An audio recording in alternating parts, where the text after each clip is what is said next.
Oke, ini hasil koreksi saya untuk bab 4. Jadi untuk, ini ya kerangkanya sudah oke. Jadi dari mulai hasil ini boleh ditambahkan dengan hasil penelitian.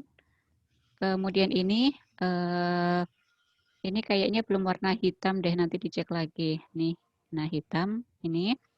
Kemudian nanti untuk konsistensi ya, penggunaan kata non-linear itu nanti cek di KBBI itu dipisah atau tidak, tetapi linearnya pakai IR, linear begini. Jadi kalau non-linear itu masih istilah asing ya. Kalau dalam bahasa Indonesia non-linear itu seperti ini. Oke, ini non-linear komennya. Kemudian pada setiap gambar itu harus diberikan keterangan gambar dan juga dirujuk. Nah, contoh. Nah, oke. Contoh di sini berarti HFD merupakan metode nonlinear yang dapat diterapkan untuk menganalisa kompleksitas. Kompleksitas dari apa? Nah, ini harus jelas. Jadi, kompleksitas sinyal otak ya, atau kompleksitas dari sinyal EEG begitu di sini. Ya harus jelas ya, kompleksitas dari apa. Kemudian pada sinyal otak yang juga mempunyai karakteristik yang non-linear, non-linearnya nanti dibuat seperti ini ya. Maka dengan menerapkan metode ini,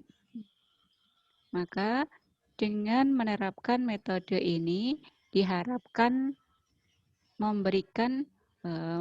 dapat memberikan performa yang baik. Kemudian di sini harus selalu dirujuk ya, hasil perhitungan kompleksitas sinyal EEG pada penderita MAD dan subjek normal dengan metode HFD pada ini ya, atau untuk rentang frekuensi delta. Nah, disajikan dalam gambar 4.1. Nah, seperti ini. Jadi untuk semua sebelum kita menyajikan gambar itu diberikan pengantar. Jadi gambar itu menyatakan apa. Sehingga di sini nanti gambar 41. Nah, ini ya hasil perhitungan nilai HFD pada subjek normal dan nanti konsisten ya penulisannya mau MAD dulu atau normal dulu, harus konsisten itu. Nah, ini jadi semua gambar harus dirujuk dalam naskah, itu intinya. Kemudian nah jadi kalau sudah dirujuk di atas, nah ini berarti dihilangkan ya, ini nanti berarti dipindah ke atas. Kemudian dari sini dapat kita tambahkan, jadi pada grafik gambar 4.1 terlihat bahwa rentang nilai HFD untuk frekuensi delta itu berkisar antara, nah kamu berarti cari nilai yang terendah, misalkan 1,6 sampai dengan 1,8. Nah, itu bisa ditambahkan sebagai informasi di sini. Ya, jadi di sini rentang nilai HFD. Kemudian oke. Nah, ini sudah diberikan tambahan informasi. Jadi di sini yang perlu ditambahkan.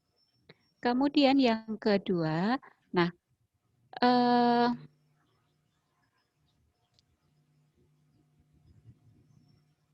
jadi sama seperti pada gambar 4.1, maka sebelum gambar 4.2 dituliskan lagi ya, hasil perhitungan kompleksitas EEG pada penderita MAD untuk rentang frekuensi ini disajikan pada gambar 4.2. Nah, baru gambarnya, kemudian boleh keterangan seperti ininya dijadikan satu paragraf. Nah ini di sini. Jadi rentang nilai HFD pada frekuensi delta misalkan adalah sekian sampai dengan sekian. Kemudian pada gambar terlihat bahwa bla bla bla bla bla di sini. Nah, itu jadi satu paragraf gambar, satu paragraf gambar, satu paragraf gambar gitu.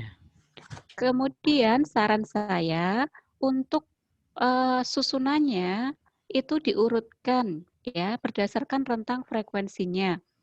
Rentang frekuensi yang paling rendah itu kan delta ya. Delta, kemudian setelah itu alfa, beta, theta, delta, theta, alfa, kemudian beta. Nah ini, kalau delta itu kan antara 0 sampai dengan 4 Hz, kemudian theta itu 4 sampai 7 Hz. Nah, meskipun nanti beberapa referensi agak sedikit berbeda, ada yang menyatakan 4 sampai 8, itu tidak masalah, nanti kita tinggal menganut dari satu referensi siapa yang kita pegang. Kemudian alfa 7 sampai 13 Hz dan untuk beta 13 sampai 30 Hz. Nah, ini. Jadi, nanti penyampaian urutan grafiknya urut. Kalau ini setelah delta, ini kan kemudian alfa ya. Berarti dibalik nanti theta dulu, baru alfa, baru beta. Nah, informasi ini juga bisa ditambahkan di sini, di paragraf awal di sini.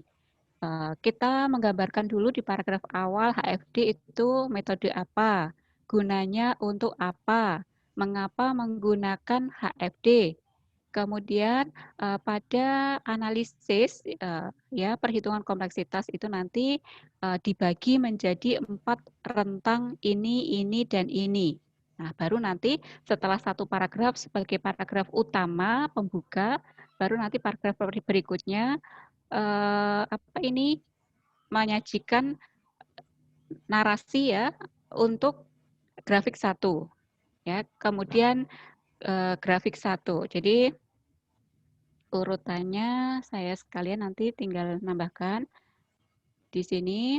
Nah, ini berarti paragraf awal ini ya ditambahkan tentang pembagian rentang frekuensi ya yang dilakukan dalam analisis ini, pembagian rentang frekuensi ya, ada 4 tadi. Ini jadi satu paragraf. Kemudian paragraf berikutnya ini sama ini dijadikan satu. Ini saya cut.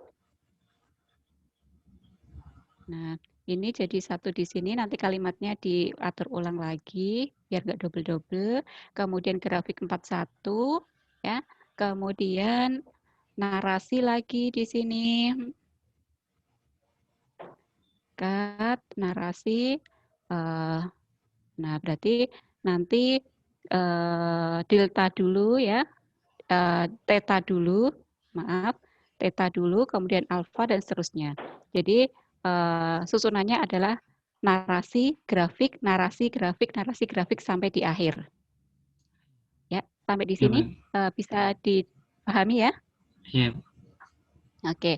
Nah, kemudian dalam setiap keterangan grafik nanti diberikan rentang nilai HFD-nya. Karena pada setiap frekuensi itu kan beda-beda ya. Jadi ini misalkan antara 1 sampai dengan 1,3 misalkan, yang tadi 1,6 sampai dengan 1,8. Nah, itu bisa sebagai informasi tambahan ya disisipkan di sini. Oke, nah itu untuk penyajian hasil perhitungan dengan HFD. Nah, untuk yang KFD juga sama caranya.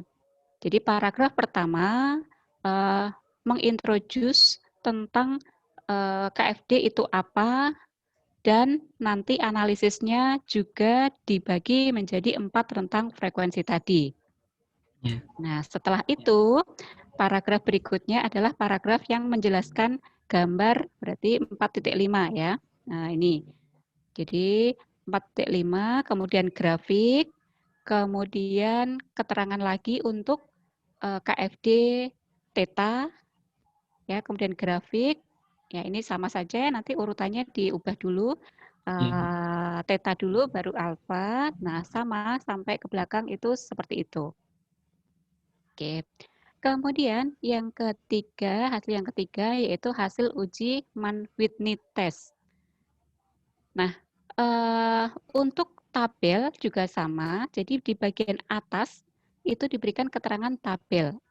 Tabel pertama di bab 4 itu dinyatakan dengan tabel 4.1. Ya. Kalau gambar itu kan tadi keterangannya di bawah gambar, kalau tabel itu dia di atas tabel. Nah, antara keterangan tabel dengan tabelnya itu jangan terpisah halaman. Jadi misalkan seperti ini. Jadi nanti ditambahkan keterangan. Ya, nilai p-value dari pengujian Mann-Whitney U-test pada metode KFD dan HFD misalkan. Nah, ini nanti diberikan itu. Kemudian, nah, saya ingin tekankan di sini. Jadi untuk rentang frekuensinya sekali lagi diurutkan delta, kemudian theta, alfa, beta ya. Kalau ini malah lompat-lompat lagi nih. Oke, kemudian nanti oke, silakan mau diambil berapa angka di belakang koma ini. Jadi misalkan 0,00001, berarti 5 angka di belakang koma supaya semua sama, dibuat sama. Iya, kalau sama itu nanti kita membandingkannya itu lebih mudah. Jadi secara visual tinggal lihat, oh ini deretan angkanya seperti ini lebih mudah. Oke, kemudian yang perlu diperhatikan kan ini, jadi kita punya dua nilai p-value, yang satu untuk HFD. Jadi pada metode HFD itu kita membandingkan antara orang normal dengan MAD, ya kan? Pada masing-masing rentang frekuensi. Oke. Nah, kalau dilihat dari sini, berarti kan pada metode HFD untuk semua rentang frekuensi, maka di situ ada perbedaan yang signifikan ya, karena dia lebih kecil daripada 0,05. Nah, kemudian pada KFD di situ untuk rentang delta, alfa, dan theta, dia ada perbedaan yang signifikan. Tetapi pada rentang frekuensi beta itu tidak, karena nilainya lebih dari 0,05. Nah, ini yang dapat bisa kita baca dari hasil Mann-Whitney ini.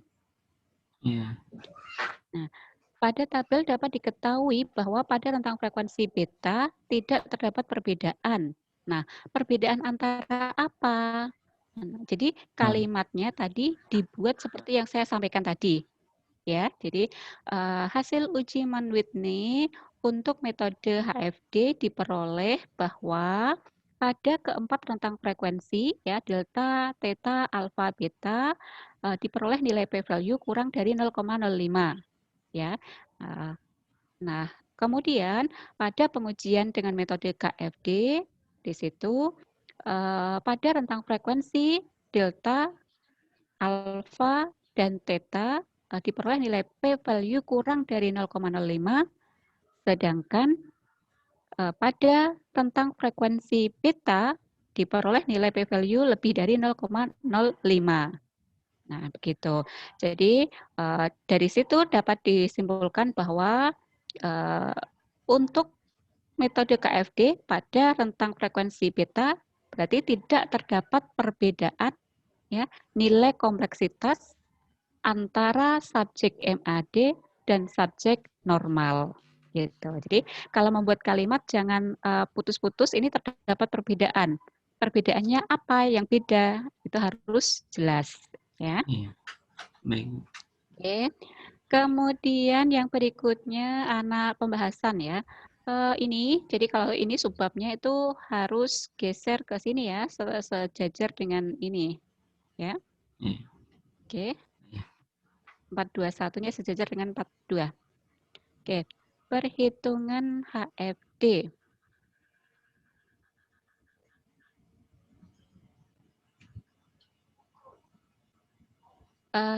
Ini nanti subbabnya apakah nanti mau perhitungan HFD atau perhitungan kompleksitas sinyal dengan metode HFD supaya lebih ini ya. Nanti dirasakan lagi mana yang lebih baik, perhitungan kompleksitas EEG dengan metode HFD. Ini. Kalau hanya perhitungan HFD saja, HFD dari apa gitu kan, meskipun di atas sudah disampaikan. Oke, kemudian berikutnya, nah ini jadi sambil memperbaiki tulisan ya, nanti margin kanan kirinya diperhatikan, kiri 4, atas 4, kanan 3, bawah 3. Kemudian ini ya diperhatikan spasinya, kalau menjorok itu berapa dia. Nah, jadi harus konsisten ya, menjoroknya itu berapa tabnya ini. Kemudian, nah berikutnya ini ya, selanjutnya masing-masing rentang frekuensi dihitung menggunakan metode HFD pada software MATLAB. Nah, apakah metode HFD-nya ada pada software MATLAB? Ataukah dari skrip HFD kemudian kita running di situ dengan bantuan software MATLAB?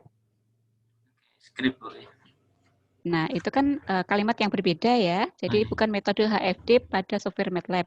Ini nanti ya diperbaiki.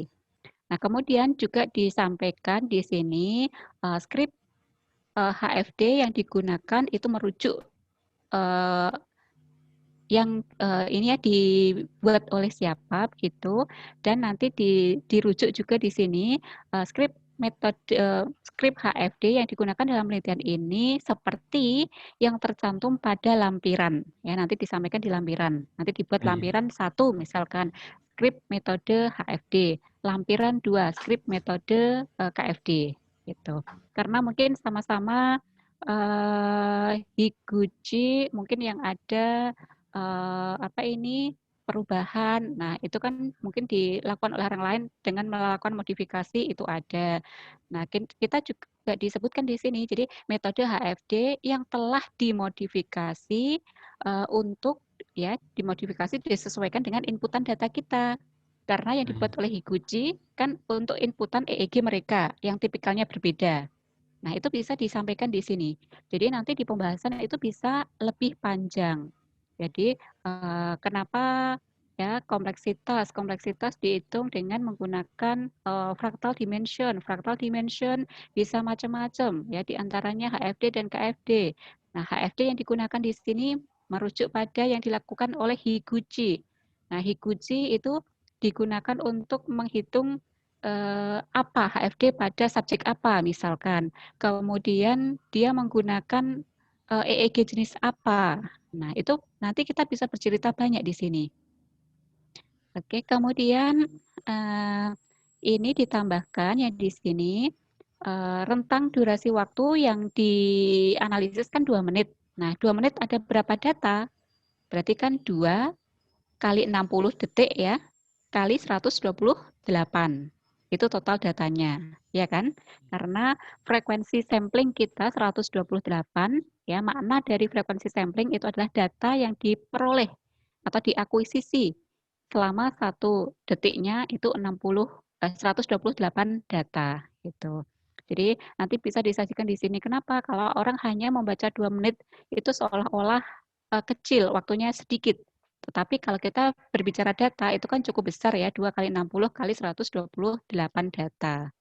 Gitu. Kemudian, nah ini tambahan dari saya. Yang perlu dibahas di sini adalah, nah, pada bagian ini nanti disampaikan perbandingan antara hasil analisis yang kita lakukan dengan penelitian yang relevan. Nah, di sini kan sudah disebutkan Al-Nuaimi. Yeah. Nah, Al-Nuaimi pada penelitian Al-Nuaimi tentang frekuensi dengan hasil paling mudah diketahui pada tentang frekuensi data alfa pada bagian ini, dan ini. Nah, ini nanti dirujuk Al-Nuaimi itu, ini berdasarkan risetnya Al-Nuaimi, dia pasien Alzheimer atau pasien apa itu di situ perbedaannya di elektroda apa saja dan di rentang apa saja. Kemudian dibandingkan dengan kita, ya. Jadi karena kan kita menggunakan pasien yang berbeda, EEG yang berbeda, tentunya mungkin hasilnya juga tidak sama persis. Nah, itu kita bandingkan mana yang sama, mana yang beda. untuk tiap rentang frekuensinya. Jadi nanti di pembahasan bab 4 itu tidak hanya 8 sampai 10 halaman, itu bisa banyak halaman kalau kita bisa menarasikannya dengan baik di situ ya. Kemudian coba cari nanti googling ya, selain Al-Nuaimi, adakah yang menggunakan KFD? Nah, untuk Alzheimer meskipun nggak MAD, spektrum dari Alzheimer yang lain misalkan yang sudah severe, yang sudah parah atau apa. Nah, jadi coba tambahkan tidak hanya Al-Nuaimi. Jadi kita compare ya, perbandingkan dengan peneliti yang lain. Kemudian misalkan ya, kompleksitas pada MAD pada rentang frekuensi tertentu itu terjadi perbedaan yang cukup signifikan. Kalau dilihat dari grafiknya tadi ya, dari gambar 41 sampai dengan 44. Nah, kira-kira ini apakah ada kaitannya dengan kerusakan sel otak pada MAD? Di dasar teori, Diki kan sudah menyampaikan ya, MAD itu ciri-cirinya apa saja, dimulai dari kerusakan sel otak di area mana saja. Nah, itu coba dihubungkan di situ.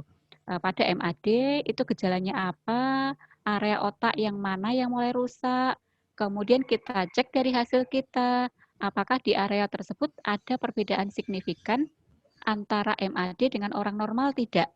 Nah, ini juga nanti kita bisa bercerita banyak di sini. Itu cara analisisnya. Oke, kemudian untuk sama, ini nanti ini berarti penulisannya geser ya sini. Kemudian berarti ini tadi perhitungan kompleksitas disamakan dengan yang atas. EEG dengan metode EEG dengan metode KFD. Nah ini. Oke, ini perhatian. Oke. Nah, catatan saya ini perhatikan penyusunan kalimatnya, jangan mengulang di subbab 4.1. Nah, di awal kan tadi Diki sudah menuliskan bahwa perhitungan FD diusulkan oleh ini ya. Inilah seperti ini nih, merupakan metode yang non-linear. Menerapkan metode ini diharapkan memberikan performa yang baik. Nah, kalimat ini kan sudah muncul tadi di atas. Iya. Nah, oke. Itu diparafrasekan, dibuat kalimat yang baru ya. Jadi tidak boleh mengulang dari kalimat yang sudah ada di atasnya. Ya, jadi boleh diganti dengan kalimat yang setara. Misalkan, untuk membandingkan performa dari HFD, maka pada penelitian ini dilakukan uji kompleksitas dengan metode KFD. Nah, perhitungan FD yang diusulkan oleh Katz pada tahun 1988. Nah, ini juga kalimatnya gantung ini. Perhitungan FD yang diusulkan oleh Katz pada tahun ini. Kenapa ini yang diusulkan? Atau mungkin perhitungan FD diusulkan ini yang diusulkan oleh Katz pada tahun 1988, kemudian dikenal dengan metode KFD misalkan. Jadi kalimat itu tidak gantung. Oke. Kemudian, nah ini perhatikan tabnya nanti konsisten ya, dicek lagi bab 1, 2, jangan terlalu menjorok ke sana, ke kanan. Oke. Kemudian, nah sama juga ini tadi ya, menggunakan metode KFD pada software MATLAB tetap tidak ya. Jadi kita membuat skrip yang merujuk pada KFD ini yang dibuat oleh siapa, kemudian kita running dengan MATLAB, di mana MATLAB-nya jangan lupa kita sinkronkan dengan EEG Lab, iya kan? Untuk input datanya, EDF-nya kita harus koneksikan dengan EEG Lab. Nah itu juga diceritakan nanti di awal-awal ya. Oke, kemudian nanti skripnya dirujuk, diletakkan atau disampaikan, disajikan di lampiran 2 ya untuk skrip KFD-nya. Kemudian, nah ini juga nanti pada bagian ini bisa diperbandingkan hasil pengujian dengan menggunakan CATS ya, yang oleh peneliti yang lain di situ yang relevan.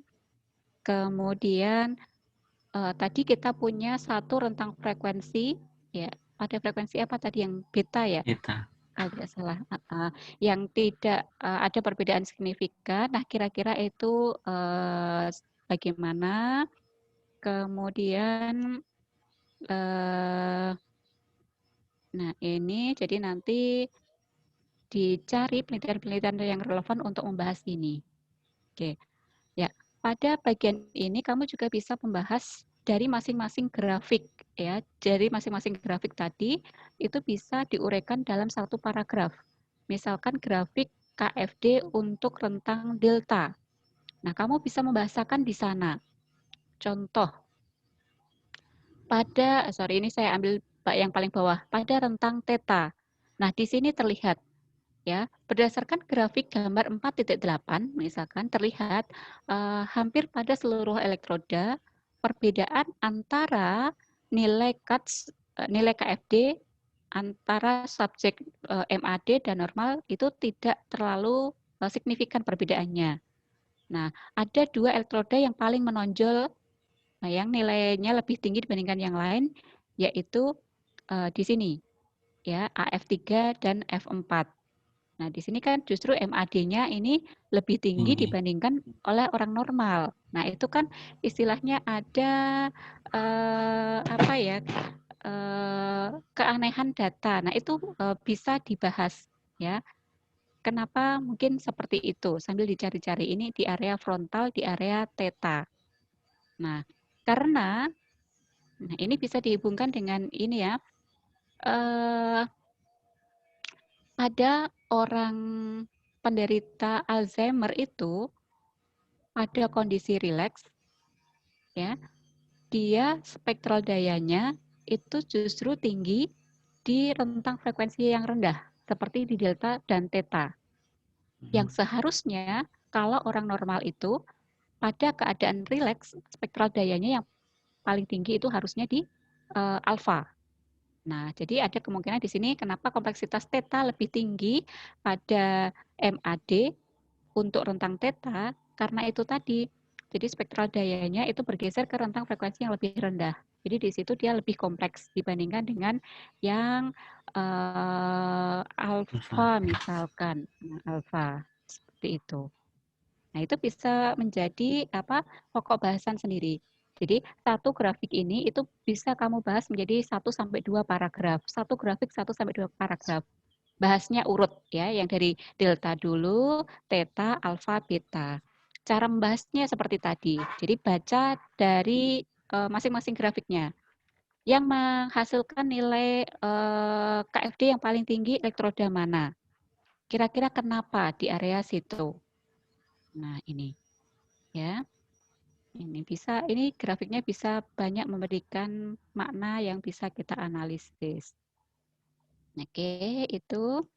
Kemudian ini rentang frekuensinya diurutkan ya, delta, theta, alfa. Oke, kemudian di akhir dari analisa nanti di sini disampaikan kira-kira performanya antara HFD dan KFD lebih baik yang mana? Masing-masing kan mungkin punya plus minusnya ya, jadi boleh disampaikan di sini. Metode HFD itu kira-kira nanti dari dikombin dengan hasil kajian teoritis dari jurnal lain nggak apa-apa. Jadi kan ada yang menyatakan HFD lebih robust ya, lebih unggul ya daripada KFD. Nah itu nanti dirujuk aja. Jadi menurut penelitian ini lebih ini daripada ini. Nah di situ. Nah kira-kira dari penelitian yang kamu kerjakan ini, kira-kira dengan hasil seperti itu, mana yang bisa memberikan performa yang lebih bagus antara HFD dan KFD. Kemudian perbedaan mendasar dari kedua metode ini apa? Nah, itu nanti bisa disampaikan di sini. Ya kan sama-sama menganalisis kompleksitas, yang satu dengan dikembangkan oleh Higuchi, yang satu CATS, tetapi keduanya kan sama-sama fractal dimension. Nah, itu.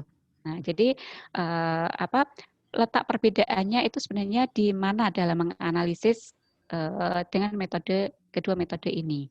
Jadi di sini nanti di ending dapat ceritakan secara umum, jadi mana yang lebih unggul, ya, mana menurut penelitian orang lain seperti apa menilai HFD dan KFD di situ, ya, dan tadi perbedaan mendasarnya seperti apa. Nah, itu disampaikan di sini. Kemudian di akhir bab 4 nanti bisa ditambahkan mungkin wawasan keislaman tentang penyakit pikun atau otak. Kemarin kan di bab 1 sudah ada ya, jadi biasanya munculnya di bab 1 sama bab 4. Nah, di bab 4 di akhir sini nanti bisa ditambahkan terkait dengan integrasi interkoneksi atau wawasan Islam tentang otak ya. Bukan tentang otak sih, tentang penyakit pikun atau penuaan itu boleh ya. Jadi kalau di bab 1 sudah ada, di sini lebih penjabarannya lebih umum. Jadi kenapa kita harus mempelajari ini kayak gitu-gitu, dan cari ayat atau rujukan yang berbeda dengan yang ditulis di bab 1. Jadi tidak boleh diulang lagi. Misalkan di bab 1 sudah menuliskan surat apa misalkan. Jadi di bab ini, di bagian ini mungkin bisa dikaji ayat yang lain ataupun hadis yang lain ya, yang tidak sama dengan bab 1. Itu akhir dari bab 4. Oke. Nah, kalau itu sudah, nanti berarti tinggal di bab 5 itu kesimpulannya menjawab dari tujuan penelitian yang ada di bab 1. Ya, jadi dengan metode CATS kan kalau tidak salah tujuan penelitiannya kan ini yang memperoleh informasi tentang perbedaan antara kelompok MAD dengan normal dengan menggunakan metode KFD, dan yang kedua adalah dengan menggunakan metode HFD dan KFD ya, intinya itu. Jadi nanti di kesimpulannya berarti berdasarkan hasil uji kompleksitas dengan menggunakan metode HFD pada subjek MAD dan normal, maka diperoleh di situ apakah ada perbedaan yang signifikan atau tidak di rentang mana saja atau di semua rentang frekuensi. Kayak gitu aja berarti nanti kesimpulannya. Oke, kemudian nanti saran bisa lebih ke jumlah subjek uji yang lebih banyak, kemudian tadi ya pengambilan data yang lebih panjang sehingga datanya lebih banyak, misalkan tidak hanya di 2 menit tetapi mungkin di 5 menit atau berapa dan seterusnya. Nah, itu nanti Diki yang tahu selama pengolahan data itu kendala kekurangan apa yang dialami. Nah, itu nanti bisa disarankan untuk penelitian berikutnya. Gitu. Oke, ini nanti saya share hasil revisiannya. Nanti silahkan segera dikerjakan ya. Nanti kita diskusikan lagi kalau sudah segera dikirimkan ke saya koreksi, kita diskusikan lagi. Ya minimal seminggu sekali, kalau bisa seminggu 2 kali, nanti tergantung supaya nanti kita bisa segera finalisasi, kemudian latihan munakosah, kemudian belajar lagi konsep-konsep ya nanti untuk persiapan munakosahnya, sehingga nanti kita harapannya di awal Agustus sudah bisa mendaftar munakosahnya gitu. Ya, oke. Ada yang mau ditanyakan sebelum saya akhiri? Jelas ya? Kalau ini tadi Bu, kan sejauh yang saya cari itu yang KFD itu belum ada yang untuk diterapkan di MAD, di Alzheimer's lah. Itu nanti untuk tadi pembahasan membandingkan sama penelitian-penelitian lain nanti gimana Ibu? Soalnya saya juga nemu KFD ini ketemunya di biasanya tadi untuk detak jantung. Untuk yang ya, berarti kalau nanti di pembahasan disampaikan aja. Jadi metode KFD ini baru pertama kalinya diterapkan untuk analisis sinyal EEG. Nah, jadi kita ingin tahu performanya seperti apa sih ketika dibandingkan dengan HFD. Justru di situ penekanannya. Ya, nanti disampaikan juga. Jadi penelitian yang sudah ada itu mengaplikasikan metode KFD untuk misalkan tadi pengujian apa Jantung ini ya, ya heart kinerja rate, jantung. jantung, kemudian pada pasien DM, diabetes mellitus dan lain sebagainya ya. Nah, justru ini yang pertama kalinya diterapkan. Nah, jadi nanti hasilnya seperti apa. Jadi kita justru bisa memvalidasinya, artinya membandingkannya dengan HFD. Kalau HFD kan sudah terbukti untuk penderita Alzheimer begitu kan, kalau KFD Iya, belum.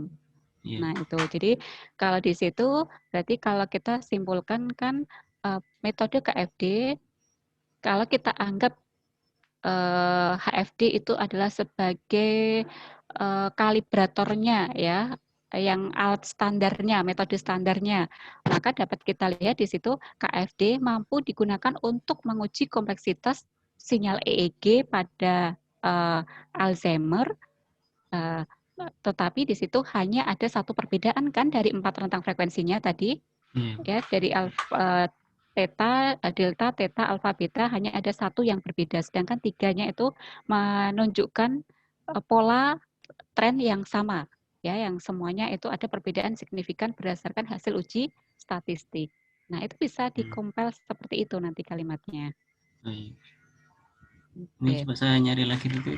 Terakhir saya nyari KFD ini emang belum ada yang untuk Alzheimer's dan Oke, ya EEG. jadi nanti misalkan kalau memang tidak ada, ya seperti tadi Iya, pembahasannya seperti yang saya sampaikan, justru ini menjadi awal ya uji coba awal apakah metode KFD juga bisa diterapkan untuk EEG atau tidak ya. Kita nanti justifikasi dengan membandingkan dengan hasil pada metode HFD begitu. baik. Oke, jadi ada lagi yang mau ditanyakan?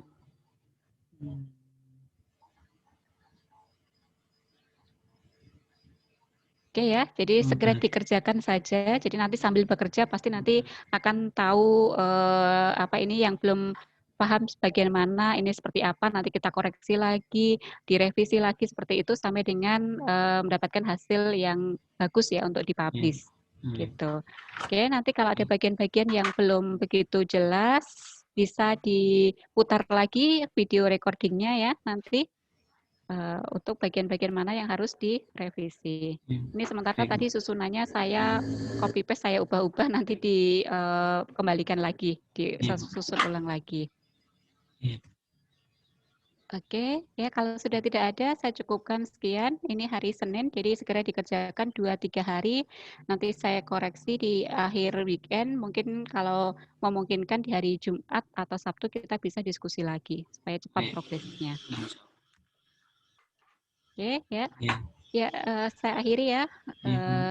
Terima kasih. Assalamualaikum warahmatullahi wabarakatuh. Salam. Terima kasih, Bu. Iya, sama-sama.